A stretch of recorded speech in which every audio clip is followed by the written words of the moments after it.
monetizing digital services since 2004, boosting the entertainment industry by making digital content accessible for everyone.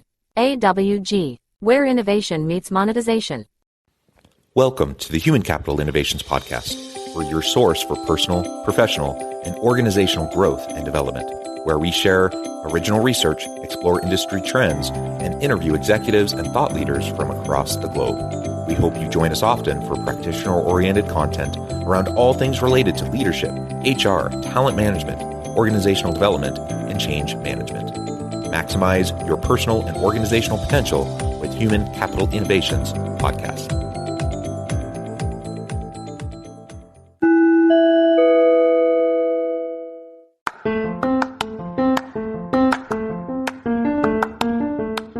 If you enjoy the Human Capital Innovations Podcast, enjoy ad-free listening by going to the Patreon page, and please consider contributing even at the producer or sponsorship level.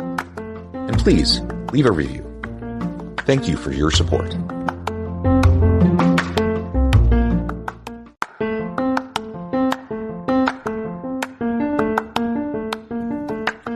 Welcome to the Human Capital Innovations Podcast.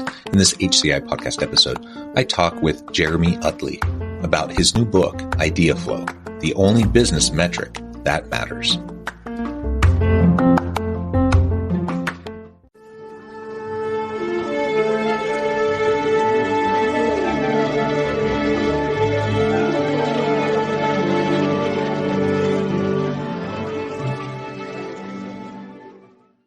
Jeremy Utley, welcome to the Human Capital Innovations Podcast. Thanks for having me, John. Yeah, it's a pleasure to be with you. You're joining us from California. I'm south of Salt Lake City in Utah, and today we're going to be talking about your new book, Ideaflow, the only business metric that matters. I'm super excited to explore this with you. We live in a day and an age where, we're rapidly moving into the future of work. We need to be creative. We need to foster climates and environments of creativity and innovation. And so this is really what we're going to be exploring together today. As we get started, I wanted to share Jeremy's bio with everybody. Jeremy Utley is the Director of Executive Education at Stanford's D School and an adjunct professor at Stanford's School of Engineering. He is the host of the D School's widely popular program, Stanford's Masters of Creativity. And I'm sure there's tons more you could tell us about yourself and your background. I'll give you a chance to share anything else you would like to share, and then we'll just dive on into the conversation. No, I think that's perfect, John. I mean, the reality is I'm a recovering MBA spreadsheet junkie, former management consultant who never thought in my wildest dreams I'd be talking about the virtues of creativity, but that's the path that life leads us through. And I hope we get to explore some of those meandering wanderings along the way. But it's a privilege to be here talking about the new book that I co-authored with my partner in crime, Perry Claiborne, Ideaflow. Yeah, wonderful, wonderful. Well, tell us a little bit about the idea behind Ideaflow. Like, why this book? Why now? How did it percolate and come to something you wanted to? Because I mean, writing books is, it's a labor of love. It takes a lot of time and energy.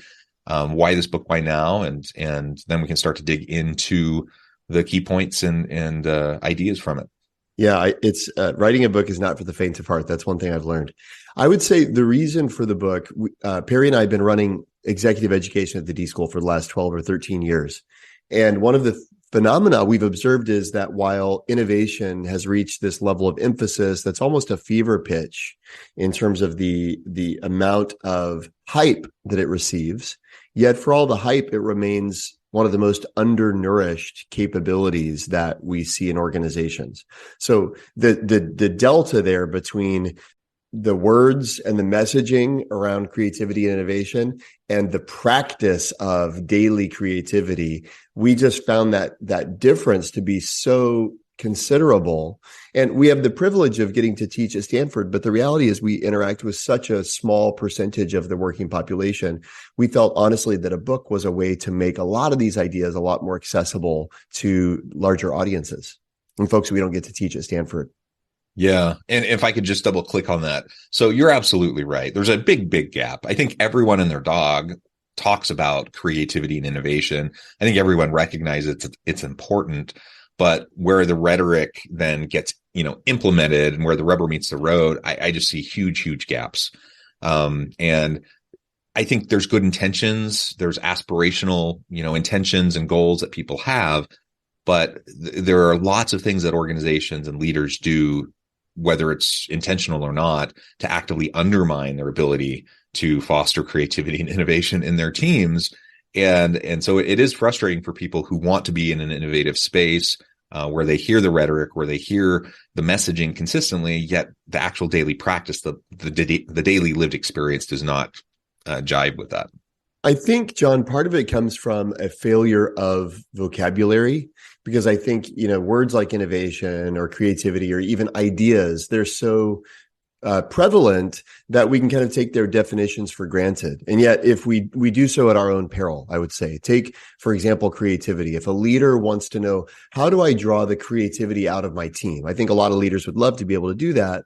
Well, I would say it really depends on how you define creativity, not to be, too professorial, but definitions actually matter.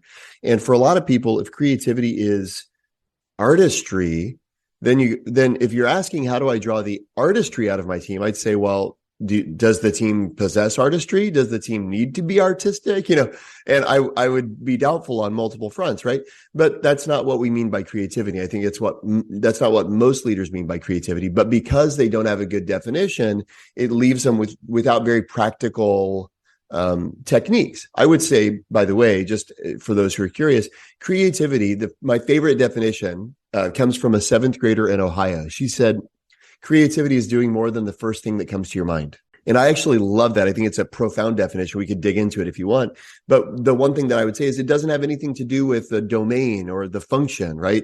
Creativity is doing more than the first thing that comes to your mind is a statement without regard to artistry whatsoever. And I love that. And the truth is, if that's what it means to be creative, doing more than the first thing that comes to your mind, well, I can be creative in an email campaign, right? Because typically, if I think of an email, I think of one subject line, I, bop it in, and then I keep going. And if I am as a leader, if I want to draw out the creativity of my team, one thing I can do, Bob McKim is one of the progenitors of the Stanford Design Program, and he would often say, show me 3 if a student asks for feedback. Well, as a manager, a really simple technique, if I want to bring out the creativity on my team, is show me 3. What are 3 subject lines that we could use? For most people, a simple question like that is a revelation, because they realize I've never generated alternatives, right? But there's no evidence that suggests that the first idea that comes to mind is the best. And yet that's often what we end up going with, right? By default, I mean, we're so busy and we're just trying to churn through stuff, right? And so I think oftentimes, far too often, we just go with that first idea that jumps into our head, and it's decent. It's, it's passable. And so we just run with it.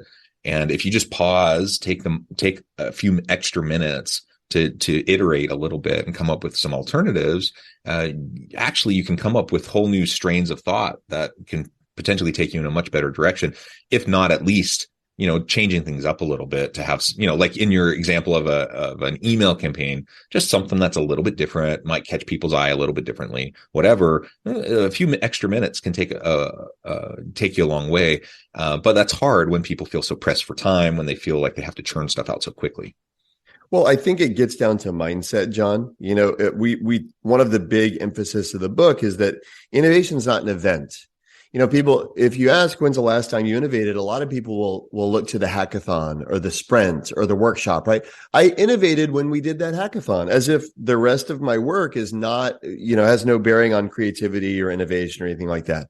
That's how a lot of people think. And what we'd say is innovation is a capacity that can be nurtured. And back to your point about just taking an extra minute, this is how we are with other capacities that we want to nurture. My sister, I love this silly example. My sister plays volleyball, or she did when she was, a high school athlete. And if we went to the grocery store and my mom said, hey, Rachel, would you grab a jug of milk from the fridge? You know what she'd do when she grabbed the jug of milk, right? She goes to the fridge, she grabs the milk, and then she does curls on the way back to the cart, right? Why? Because to an athlete, every gallon of milk's a dumbbell, right? To it, someone that's the athletic mindset, right? I don't have to say, hey, Rachel, where's your coach? Or you're not wearing your knee pads, right? look at me like I'm crazy, right? Because to an athlete, it's not about, am I on the field? Is my coach here? Does someone have a whistle? It's, I want to get stronger, right? Well, to someone with an innovative mindset or a creative capacity, just like every gallon of milk's a dumbbell to the athlete, every problem, every question that there's not a ready-made answer for is an opportunity for a few curls. Why not try 3? Astro Teller, the head of Google X, says he always asks his team for 5. I want 5 ideas, right? And I asked him why. He said, well, because I know that good ideas come from lots of ideas. I said, so how does that work in your team? And he said, well, people try to game the system. They bring the good idea and then they bring what they think of as 4 dummy ideas. They're going to sandbag. But he said, the challenge is half the time, one of their dummy ideas is every bit as good as the good idea, right? But you only get it if you just have that instinct, just like the athletic mindset. There's a creative mindset. And the creative mindset isn't merely one towards artistic expression. Very simply, it's one to generating options. And if you think in terms of generating options, and as a leader, if you create space for generating options, granted, just like curling the gallon of milk took a little bit of extra work on the way back to the shopping cart, you start to realize that's the point. The little bit of extra work is the thing I'm trying to exercise when I treat innovation like a capacity that has to be nurtured rather than an event on my calendar.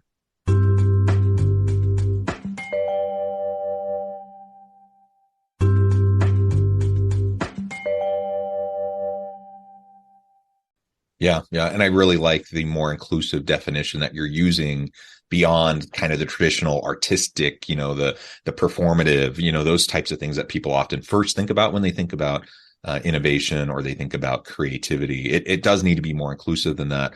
And as you were mentioning, give me 3, give me 5, whatever it is, just nudging people towards that mindset of just coming up with more option, I think is really fantastic. And of course, if there's not a ready answer, absolutely. But even when there's a ready answer, even when there's a pattern and you followed it and it's worked for you in the past, occasionally, I mean, not all the time, because we don't have time to try to disrupt everything all the time, but occasionally take a step back and look at those things with even the ready answers, the things that you've been doing consistently, challenge some assumptions, maybe come up with some alternative options. And then who knows, you might come up with the next great thing. That's right. You never know the next idea that might come to mind. And I mean, I did this last night, actually. I mean, the thing that I find important is to not be a hypocrite. And so I find unless I'm doing the things I tell other people to do, at the very least, I'm a hypocrite, but at the most, I'm just spewing some ideas that have no basis in reality in my life. And so I've taken now for years this mantra: if I'm going to tell somebody to do it, I have to do it. And if I'm not willing to do it, then I have to stop telling someone to do it. And that's actually revolutionized my own life. I mean, even as far as things like napping, I hate napping. But then I start to see the benefits, the cognitive benefits of napping. I start talking about it, how Edison and Salvador Dali and Frank Lloyd Wright and all these interesting people nap. And then I realized one day, I don't nap. And then I'm left with this tension. Do I give up that stream of very interesting kind of tactics and history, or do I submit myself to it and see if it works? And it works. The reason I mention that is I find it's very useful to do the stuff I'm talking about myself. As they say, I'm not only the president of Men's Hair Club, I'm also a member. I'm not only the president of Idea Club, and just last night we had a situation at home. I've got 4 daughters and there was an accident that involved a shattering of a window. Okay. And I'm going, how do I respond to this? And there's no, for whatever reason, my hospital didn't give me a handbook when the children arrived. So I've been left to do it on my own mostly. I'm kidding, with my amazing wife. But the question of how do we respond to this came up. And the instinct is to try to think of the right answer. And it's a lot of like, no. Monetizing digital services since 2004. Boosting the entertainment industry by making digital content accessible for everyone. AWG. Where innovation meets monetization. No. Nah. And it's this like faltering, starting and stopping, herky-jerky kind of simultaneous generation and evaluation that accompanies most of the efforts that we make to try to solve a problem. But I said, you know what? I said to my wife, let's do an idea quota, which is a technique that we describe in the book. Just come up with 10 answers, right? No kidding, John. The 10th answer was really cool. And it was something that I never would have thought of. had I not pushed myself to volume. So the point being, just like you're saying, we might even think we know the answer, but by pushing ourselves to imagine alternative possibilities, at the very least, we're flexing that muscle, which is critical. Yes. But at the most, we actually discover something we never would have discovered that's even better. I mean, it's almost like it's a learning module in our house. I mean, I won't give any of it away before my daughters get to experience it. They're going to experience a learning module today that they never would have had mommy and daddy not done an idea quota on the present problem of how do we respond to this broken window? Yeah, I love that example. And I have 4 teenage daughters myself, and then a couple of young boys. And so I get it. An adventure always, each and every day. So I'm totally curious, and I'll ping you later on to see how this all goes. Do it. Yeah. The data, the jury's still out, by the way. This may not be a good idea ultimately, but the point is I'm more excited about it than the early ideas. Yeah. And you're trying something new. And the whole idea behind, design thinking is to iterate, right? You prototype, you iterate, and you get the feedback, and then you see what works and what doesn't. Everything's an experiment. And so when I think about creativity and innovation, I just like to think in terms of options, think in terms of experiments, micro experiments, and iterate rapidly so that you can come to, you get the feedback and you can come to better ultimate direction. And it's the scientific method, right? I'm a professor. You're at the university as well. This is what we talk about all the time. Like why it's on the one hand, we use some really cool, fun jargon. We use the types of buzzwords because they do matter and they can drive success for teams and for organizations, but it all boils down to the scientific method. We're just simply trying to make sure that we're pushing knowledge forward, and we're doing it in a rapid iteration kind of an approach. Well, let's talk. We've already pulled out some of the ideas here, but let's talk about some more of those principles that you're exploring in Ideaflow. Sure. That you think would be most helpful to listeners in our last 10 minutes. Well, so one of the core principles is this notion that quantity actually drives quality. Anywhere I go in the world, if somebody says, hey, what do you do for a living? Or what are you going to do here? We're in Tokyo or Tel Aviv or Topeka or wherever it is, right? What are we going to do? I say, I'm going to help you come up with ideas. And I get, despite the radical cultural differences of those 3 places, Japan, Israel, and Kansas, yet there is shocking consistency in response to what I say I do. I say I help you come up with ideas. You know what people say all over the world? They say, how do you come up with a good idea?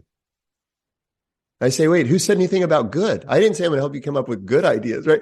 But what you identify as you go over the world is when the very notion of idea is inseparable from a quality measurement, right? We only care about good ideas. And when we're looking for ideas, we're looking for good ideas, right? The problem is that's actually not how good ideas are formed. If you look at the research, there's overwhelming research. Dr. Dean Keith Simonton has done longitudinal studies across disciplines, from the arts to the sciences to engineering to discovery. And what he's found is that the single greatest variable that determines the quality of your ideas is actually the quantity of your ideas. And there's, as an example, Jerry Utley was a professor of photography at the University of Florida, fellow professor with us.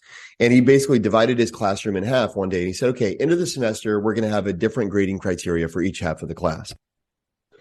What we're going to do is I'm going to bring in some amazing photographers at the end of the semester. Half of you guys on the right-hand side here, half of you, your grading criteria is you have to turn in an exceptional photo to get an A. If you want an A, and everybody wants an A, and by the way, this is a metaphor for life. We all want an A in whatever it is we're doing, okay? Whether it's photography or subject lines or expense reimbursements or HR policies or new product development, we want to get an A. Well, Utley found this group, to get an A, you've got to produce a spectacular photo. And the jury is going to evaluate your one greatest photo. So your choice, so you only have to submit one, but it's got to be truly remarkable to get an A. Anything less than truly remarkable, it's not going to get an A. To the other half of the class, on the left-hand side, he said, okay, folks, your criteria is a little bit different. The jury is not going to look at the quality of your photo. What they're going to do is they're going to count how many photos you submit at the end of the semester. And if you submit over 100 photos, it doesn't matter how bad they are, you're going to get an A in the class. Okay. So end of the semester rolls around, and Utley and the jurors were shocked to discover 2 things. One, The right-hand side of the class was told they had to submit a spectacular photo. Nobody got an A. The group of people whose job was to produce A caliber work couldn't do it, focusing on the quality of their work. The second surprise, though, was that the left-hand side of the class, the quantity-oriented side of the class, got a lot of A's in terms of quantity, but many of them also got A's in terms of quality, meaning the folks who were generating an enormous volume of photos, as a virtue of that quantity orientation, actually delivered higher quality photos. And that makes sense. We go, okay, that makes sense in the arts. But again, Simonson's study says the same holds true in the sciences and in engineering. The people with the most ideas have the best ideas. So when you say, oh, how do I get a good idea? I'd say change your orientation. Instead of thinking about how do I have a good idea, how do I have a lot of ideas is a better question. And if you want to really push yourself to have a lot of ideas, then ask yourself a follow-up, which is, how do I have a lot of bad ideas? And you might go, wait, bad ideas? I'd say absolutely. You know, you think about somebody like Steve Jobs. Nobody thinks that guy's an idiot. You may think what you will about his management style, et cetera. That's fine. Nobody thinks he's an idiot when it comes to innovation. Like, he clearly delivered disruptive new products. He redefined categories, customer delight, et cetera. And yet, Sir Johnny Ive, at his memorial service for Steve Jobs, you know what he said? He said, every day Steve and I would have lunch, and every day Steve would lean across the table and say, hey, Johnny, want to hear a dopey idea? And Sir Johnny Ive said most of the time they were pretty dopey. In fact, sometimes they were truly terrible. But every once in a while, they take the air out of the room and leave us breathless in wonder, right? As only Sir Johnny Ive can say. But the point is, Steve Jobs knew what we don't, which is the way to get to delight is to be dopey, is to allow yourself to be dopey. And because volume is a huge variable there, and so is variation. And when we disallow ourselves to think of dopey ideas, we also prevent ourselves from thinking of delightful ideas because they're a function of variation. You could say that dopey is the price of delight. It's what it takes to get there. And so if you say, I want good ideas, 2 kind of points of reorientation. Instead of looking for good, go for lots. And to get to lots, push for bad. And that's really unexpected paradigm shift for many people. But to us, it's this whole notion of idea flow is predicated on the belief that a lot of ideas matter, and there's a process and a system for generating lots of ideas. There's all sorts of stuff that we can do with those ideas once we generate them, but the first thing is have more material to work with.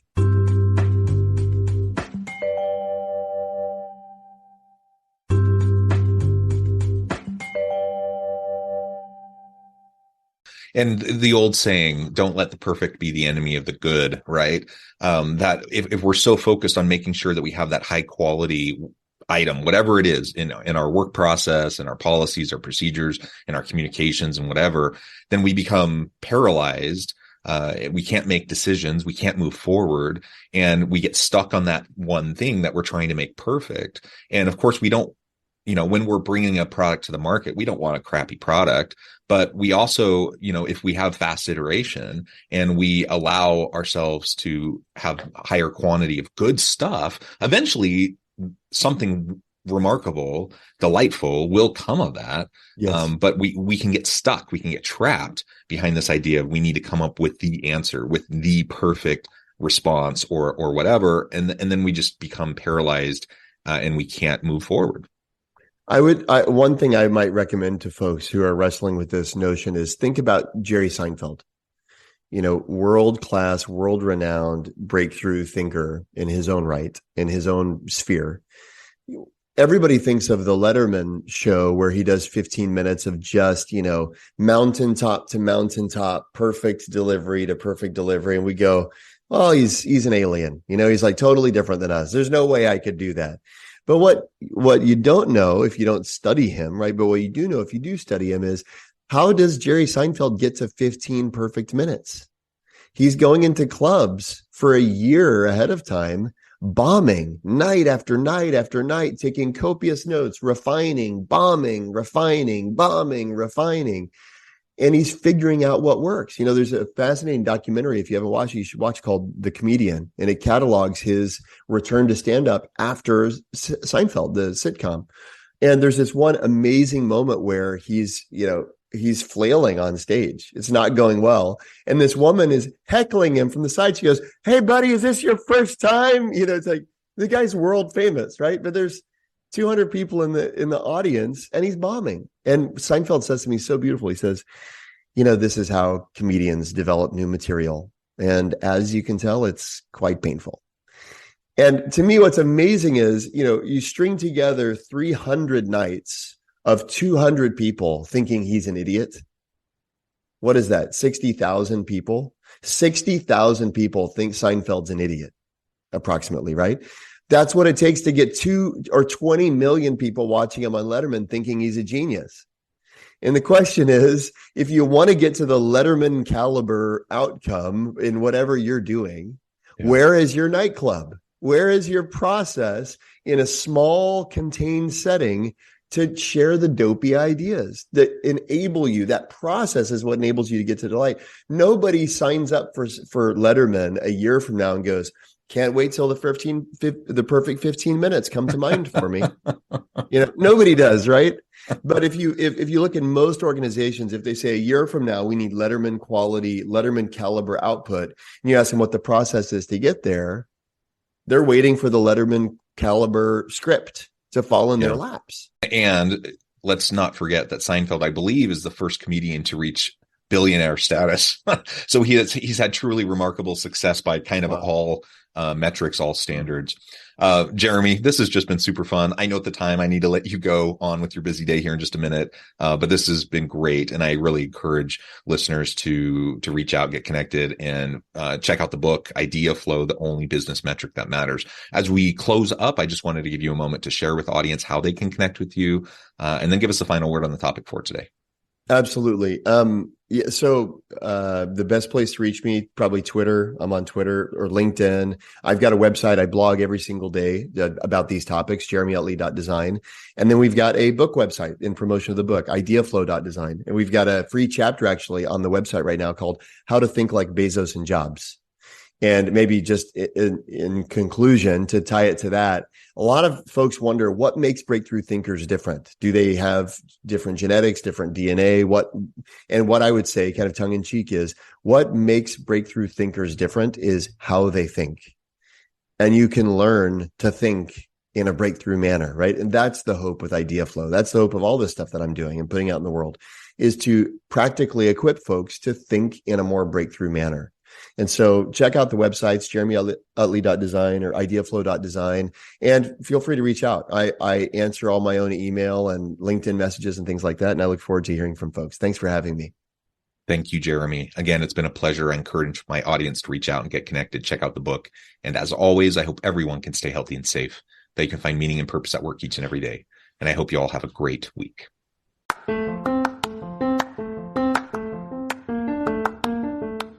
If you enjoy the Human Capital Innovations podcast, enjoy ad-free listening by going to the Patreon page, and please consider contributing even at the producer or sponsorship level. And please leave a review. Thank you for your support.